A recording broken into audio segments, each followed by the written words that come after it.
В апреле текущего года в селе Яштхо вышли из строя насосы на Каманской водонасосной станции. Жители села Яштхо и частично жители села Баслат Сухумского района остались без воды. Администрация Сухумского района вместе с депутатами обратились за помощью к руководству страны для решения возникшей проблемы. Президент Рауль Хаджимба выделил из республиканского бюджета более 4 миллионов рублей на покупку 3 насосов для станции. Были выделены соответствующие средства из резервного фонда президента в сумме более 4 миллионов рублей.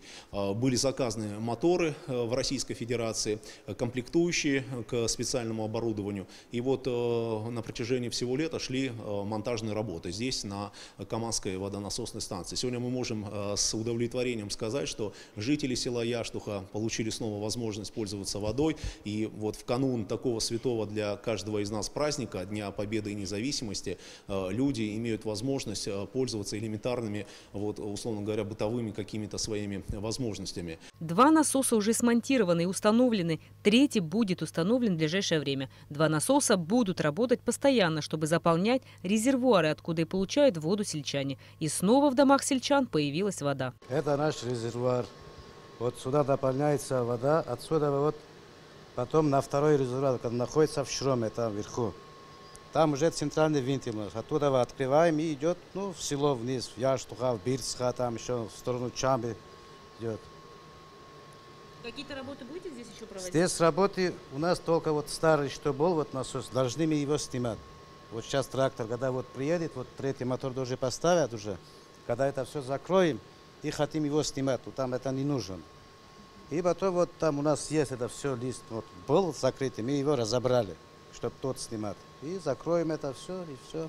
До строительства водопровода жители села Яштхуа больше 30 лет жили без воды. В селе, расположенном в 2 километрах от Сухума, проживает более 2000 человек. Питьевую воду они покупали или возили из колодцев за несколько сот метров. В прошлом году по поручению главы государства на осуществление проекта по прокладке водопроводных труб в селе Яштхуа Сухумского района было заложено 22 миллиона рублей. Вся работа по прокладке труб и разводящих магистралей была проведена в срок и сдана в эксплуатацию. Благодаря тому, что проект восстановления водонасосной станции был включен в инвестиционную программу социально-экономического развития Абхазии, удалось полностью восстановить не только насосную станцию, но и все магистральные линии, в том числе разводящие. И сегодня жители Яштухи и частично села Баслата Сухумского района могут пользоваться водой. Достаточно определенное время заняло то, что эти насосы индивидуально заказывались специально для этой водонасосной станции.